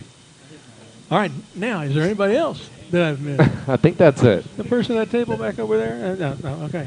All right. We are live, Timberwolf Night America from 613 of Major's. Josh and Brad bringing you the stuff tonight from the heart of Cedar Park. We've been talking with Cedar Park receivers. And we're going to talk a little bit about some scores from this last week. Of course, Cedar Park, of course, trounced Rouse 31-7. We're 3-2 and 1-0. They're 2-3 and 0-1. Timberwolves face Connolly this week. Rouse hosts Pflugerville. Manor crunch Pflugerville 38-7. The Mustangs are 2-3 and 1-0. They've got the district bye this week.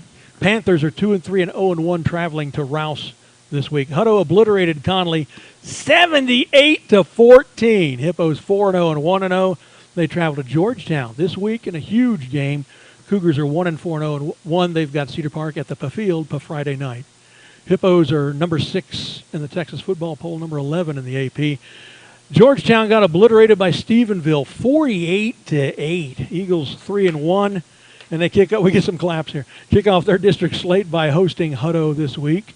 To me, Josh, it's already looking like we probably can pick the 4 playoff teams from this district. To me, it's pretty clear-cut elevation over the other three by Cedar Park, Georgetown, Hutto, and Manor. I just don't see Rouse, Peeville, or Connolly getting into the postseason frame. Yeah, it's pretty clear-cut right from the beginning. You can tell, and just Georgetown not being able to put up more than 8 against Stephenville. I know that's going to be a big question for them.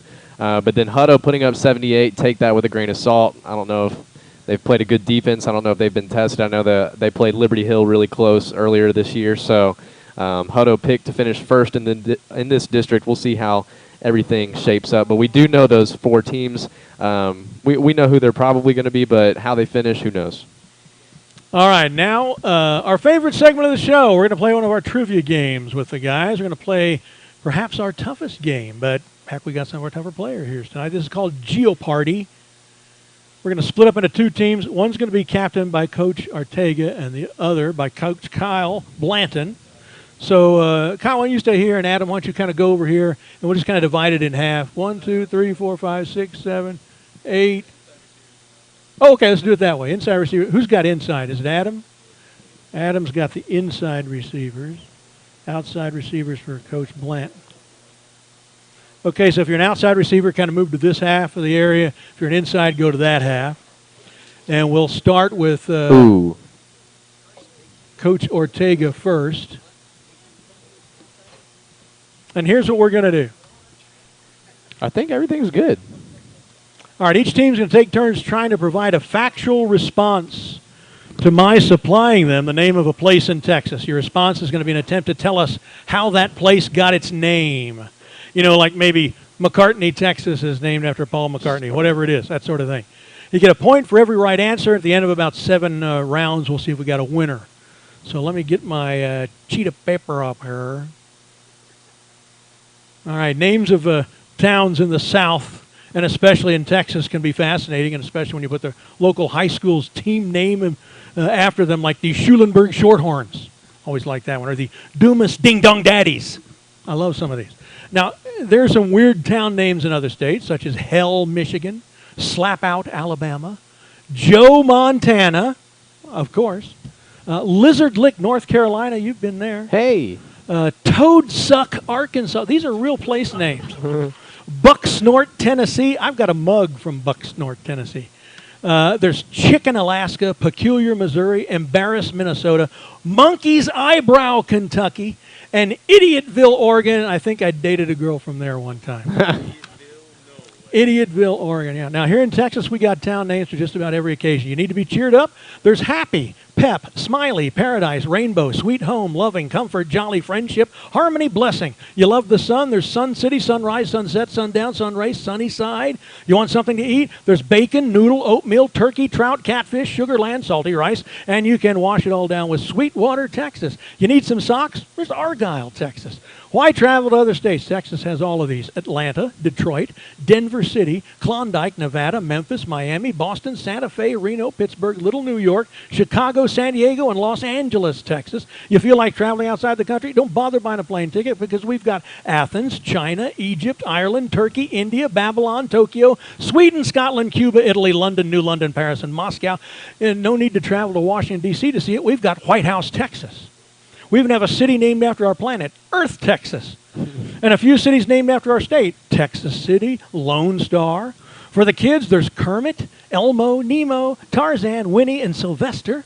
Are you exhausted? There's Energy, Texas. You cold? There's Blanket, Texas. Are you hot? There's Winters, Texas. You like to read about history? Santa Ana, Goliad, Alamo, Gun Barrel City. You need office supplies? There's Staples, Texas. Men are from Mars and women are from Venus, Texas. Other city names in Texas to make you smile: Frog Knot, Bigfoot, Hog-Eye, Cactus, Best, Very Best, Kickapoo, Nickel, Dime Box, Old Dime Box, Telephone, Telegraph, and Twitty. And last but certainly not least, the anti-Al Gore city, Kilgore, Texas, 75662. All right, so our game is this. How did the following Texas towns get their names? What's the reason for these names? Coach Ortega's team will go first. Let me write something in here first. All right, Coach Ortega, you've got Austin. Austin. Stephen F. Austin. Stephen F. Austin, that's right, 1 point. I told you, some of these are easy, some of these are hard. All right, Team Blanton, you're up next. Houston. How did Houston get his name? Sam Houston. Sam Houston, 1-1. See, not so bad. All right, Team Ortega. Washington on the Brazos. Washington on the Brazos. I'm gonna pass the mic to the smartest player guy in on the the field. Oh, wow. Oh, it's teamwork. It's teamwork. It comes home to roost. George Washington in the Brazos River. You know, I'm going to give him that. Here's the real Wow. reason. It was intended as the capital of the Republic of By God, Texas, and it was named after the capital of the United States, Washington, which was named after George Washington. And, of course, it's on the Brazos River. So, yeah, we'll give him that. That's all there is to it. Thank you. That's all there is to it. All right, next one. Fort Worth. Team Blanton. Fort Worth, how did he get his name?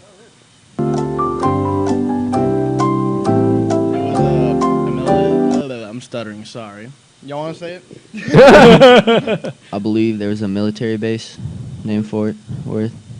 Named Fort Worth, that's right. An extra point if you can tell us who Worth was. Who'd they name it after? I gotta go with James. Good guess. It was Benjamin. But you got the main point. 2-2. Everybody sit back 1,000. Next, for Team Ortega, El Paso. A hard pass from Earth Street. A hard pass. Freestyle. Oh, no, no passes. It was named after the Mexican general, El Paso. That's pretty good. It's a pretty good hack at it. Pretty good hack at it.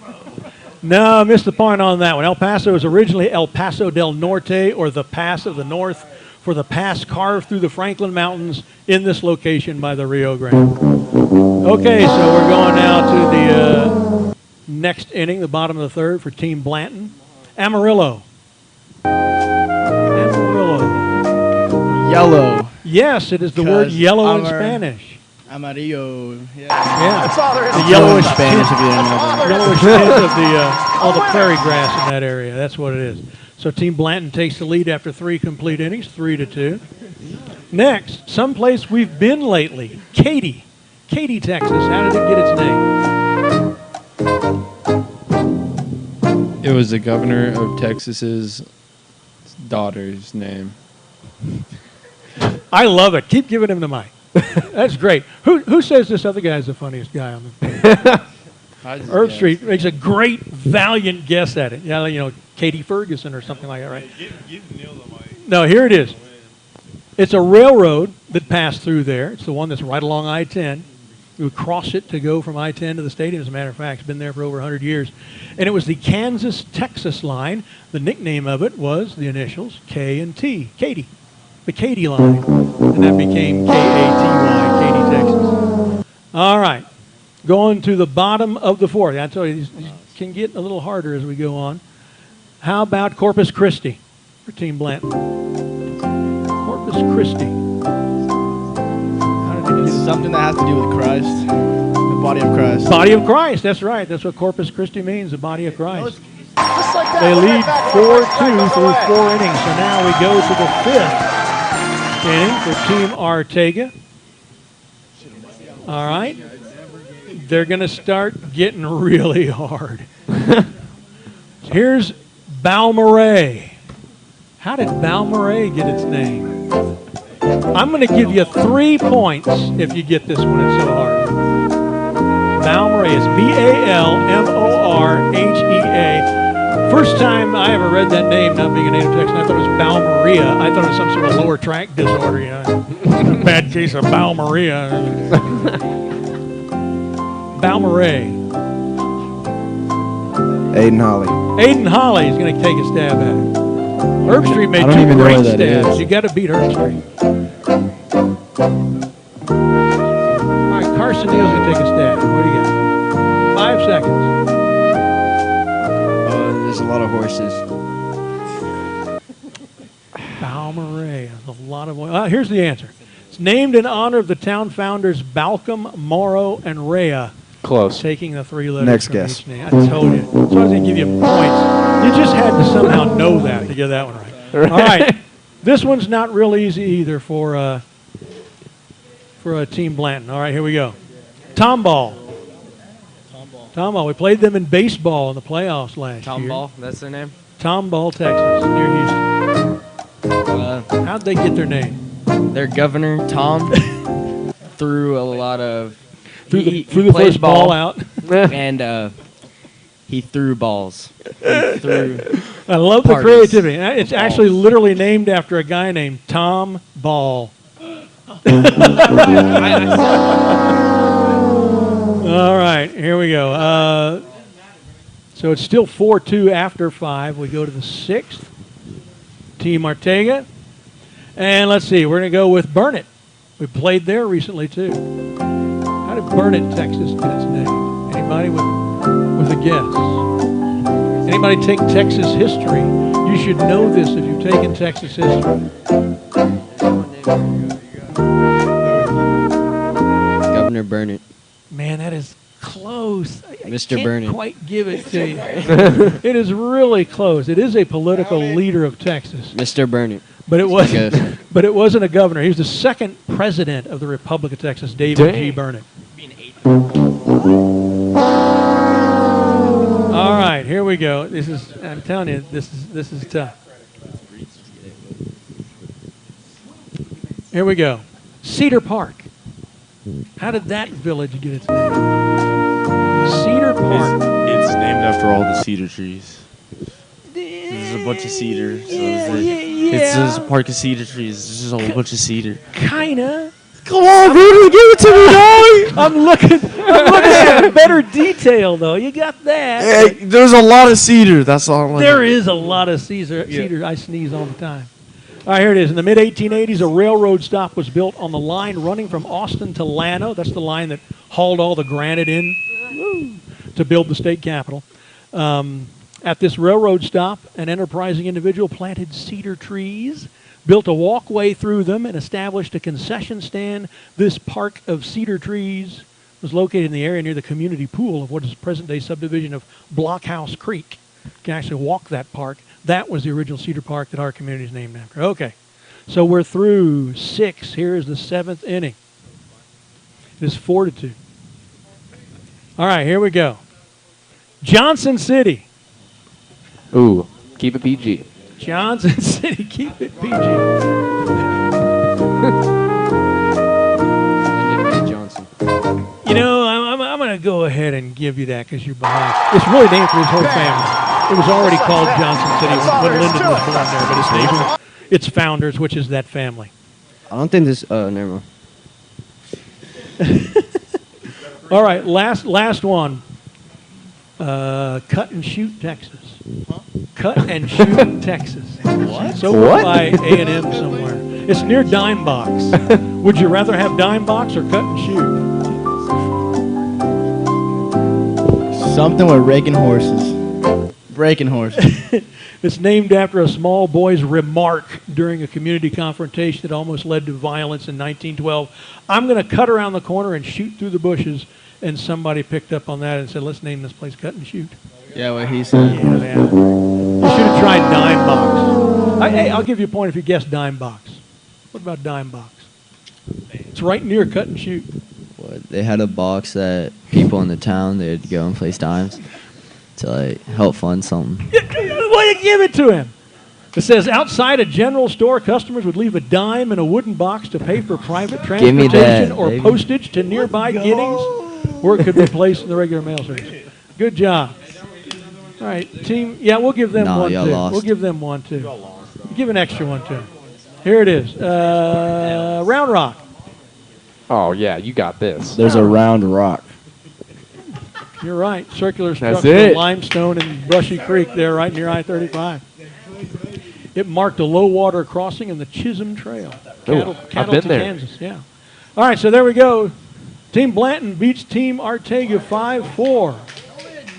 Bam! Just like that. That's all there is to it, Dustin. That's all there is to it. All right. Good deal. Now, before we get out of here, I know we're 1 minute late and we still got to do our preview, but I've actually got a rant that I want to squeeze in here. We haven't done any rants this year. We're going to start doing them again. I've actually got a rant. All right, this one's not about football or sports in any way. I'm dead tired of people not knowing how to negotiate the lane compression on northbound Anderson Mill Road as it comes to the light at Cypress Creek. Right there, northwest of the campus. South of the light, Anderson Mill is 6 lanes, 3 northbound. At the light, the right lane has to turn right or east on Cypress Creek. That leaves 2 lanes, although past the light, Anderson Mills down to only 1 northbound lane. So this forces one of the 2 northbound lanes headed to the light at Cypress Creek to have to merge into the other. For almost 20 years, the rightmost lane had to merge into the leftmost lane. The signage was clear, bright white arrows painted on the lane telling you to do it, and yet about every 3rd time I drove this route, we live about a mile north of there, some joker pretended not to know that his lane was coming to an end and that he had to find some way to get into my lane while yielding me the right of way, and yet he wouldn't do that. Countless idiots tried to just mosey on over into my right front quarter panel like I was supposed to move out of their way. Negative, you ignorant morons. You had to yield to me. Now, a few months ago, for whatever, no doubt, marginally justifiable reason, the inside lane, the left lane that it's that one that ends now, and the drivers in it are obliged to yield right away while merging into the right lane. The signage is clear again. Big white arrows painted on the lane are clear again. You have to get over to the right, and yet the driving idiocy continues. I'm certain it's the same stupid people, and now they're thinking they can merge carefree into people in the right lane because now that happens to be me once every 3 times I drive the route. People, get a clue. Read the traffic signs. Being a good driver does not stop at mere capability to get the vehicle to start and stop and turn. You must know and comprehend the rules of the road, and that includes local traffic flow rules. Get out of my way. Stay off of my left front quarter panel. You know your lane ends. Plan ahead and get over without inconveniencing the drivers and vehicles that are already there, and that's my rant. And very well done, because that is a very frustrating intersection. I come there every day. And people, you're right, for 20 years it was one way, and then they just changed it. And it makes no sense. People still do it wrong. Right. People still think it's, one time when it was still the right having to get over to the left, there's some guy driving right here, and I knew he's going to try to do it. Yeah. Well, I'm just going to go the speed I'm going to go. I'm not going to speed up or slow down. He needs to either speed up or slow down and get behind me. He didn't. We go through the light. He's still over there. I can't believe it. He's trying to he can't get by me. I'm not going to move. And he goes into that grassy ditch and goes bouncing along, and I'm just going, I hope it cost him a lot of money somehow in repairs. Oh, man. All right. Okay, preview of Conley. Conley Cougars 1-4 overall, 0-1 and 11-5A action. Their coach is Jason Cecil in his 5th year. They've got 7 offensive starters back from a 3-7 and 2-6 team last year. They got about as close as anybody to taking out the Timberwolves in a district game. Cedar Park winning just 21-14. Conley got just 170 yards of offense, and 122 of that came on their 2 touchdown drives. On their other 8 possessions, they totaled just 12 yards. Cedar Park had offensive issues in the first half, averaging only 16 yards on 5 possessions, but managing 1 touchdown out of that. In the second half, yardage was largely solved, even if only 2 more touchdowns were scored. The T-Wolves averaged 48 yards on each of 5 possessions in that second stanza. Score should have been higher, but it was Ryan Fiala's first start, and Cedar Park did end 6 of their 10 possessions inside the Cougar 25. Conley opened this season with a 56-41 loss to Austin High, a team that has been outscored in their last 2 weeks, 117-0. The Cougs then suffered a close 26-21 loss to Del Valle. Next, they beat Bastrop 26-16. Then they fell to 4A Liberty Hill in defensive struggle, 89-34. Yeah, 89. The Cougar defense gave up 89 to a 4A team. They followed that up last week by giving up 78 to Hutto, pretty good 5A team in the district opener, falling 78-14. The Cougar defense has given up 26 touchdowns and 167 points in the last 2 games. In Cedar Park's history, there are seasons in which they haven't given up that much. Cougars are in dire straits defensively right now. Offensively, they average 265 yards a game. Only 39 of that is on the ground. We thought we had ground game issues. Despite the severe rushing problems, they do throw well, averaging 226 yards per game through the air. They split the quarterbacking duties between junior Darius McGrew, number 5, and freshman Justin Santos, number 17. McGrew is 58 for 95 for 695 with 6 touchdowns, 7 picks. He averages 174 yards a game with a 61% completion rate, a 12-yard per attempt average. The freshman Santos is 27 for 43 for 422 yards with 4 touchdowns, 5 picks in 2 appearances, so 211 yards per game for him. He's got a 15.6 yards per attempt rate. Leading rusher is sophomore Demetrius Gardner, number 20, with 171 yards on 55 carries, a 3.1 average, 4 touchdowns. No other Cougar running back has more than 29 yards on the season. As to receiving, they got 3 guys with more than 100 yards in the season, led by number 1, senior Diamante Francois. He was on our all-name team last year, Diamante Francois. That's fun to say. Say that. Francois? Diamante Francois. With 40 catches for 645 yards and 7 touchdowns in last year's game, Francois had 2 catches for 6 yards. Senior Bobby Hancock is next with 17 catches for 251 and a score. Third is senior Stephen Crenshaw, 16 catches, 140 yards and a touchdown. No other receiver has more than 47 yards on the season. As a ball carrier, starting quarterback McGrew has only 7 yards on 30 carries this year. Santos, the freshman quarterback, has 10 carries for minus 23, so the quarterback not a run threat in this offense. Turnover-wise, Connolly has only lost 3 fumbles this season, but they've already thrown 12 INTs. Defensive leaders, number 8, Jade Barron, with 37 total tackles, 4 for loss, both team-leading numbers. Interestingly, though, Barron plays cornerback most of the time, something that doesn't bode well for their defense. Caleb Carter and Devontae Scott are next with 25 total tackles each. The defense has registered only 3 sacks on the season, 3 interceptions. Again, as a team has given up 89 and 77 the last 2 games, we expect the offense to rumble at will on the Cougars. On the other side of the ball, the Black Rain faces a completely one-dimensional offense, and in the Black Rain's history, they usually feast on those. Josh, what are your thoughts? Yeah, I think Cedar Park is going to not skip a beat offensively. They're going to come out firing on all cylinders. In last year's game, that was a crazy game with unreal wind, and it was extremely cold, and so you really didn't get to see Cedar Park's offense at full force. So it'll be exciting to see these 2 teams go back at it and really see what can happen. Defensively, that just makes you excited when they don't have that many rushing yards. You know that they're going to really put some pressure on those quarterbacks and force them into some tough decisions and try to get them off their spot. And then offensively, we're just going to try to keep the pressure on and really make something happen. We're looking for that mic. There we are. Yeah, there we are.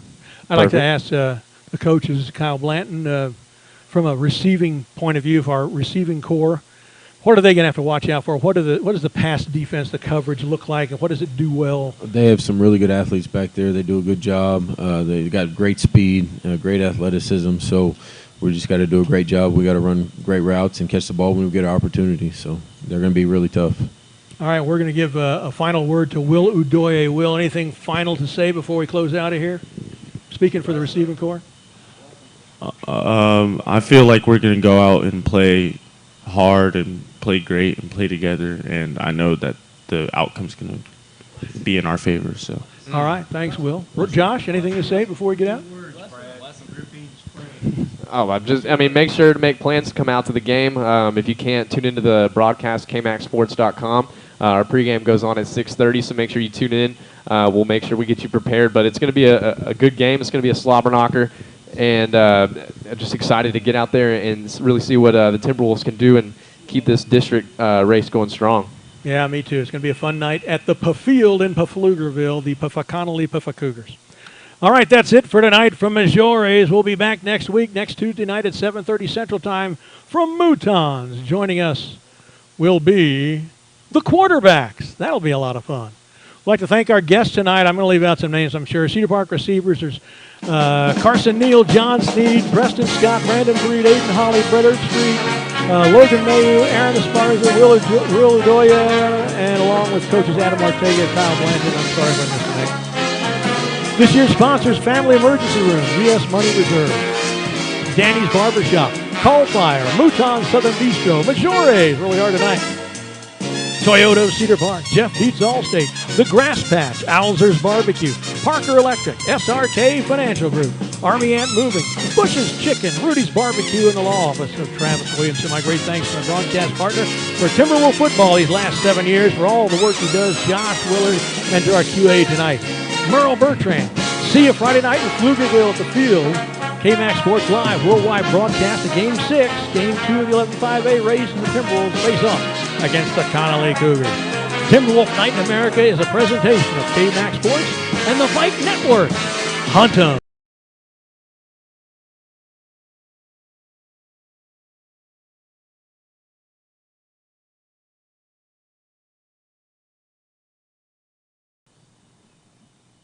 This is the KMAX Sports Network.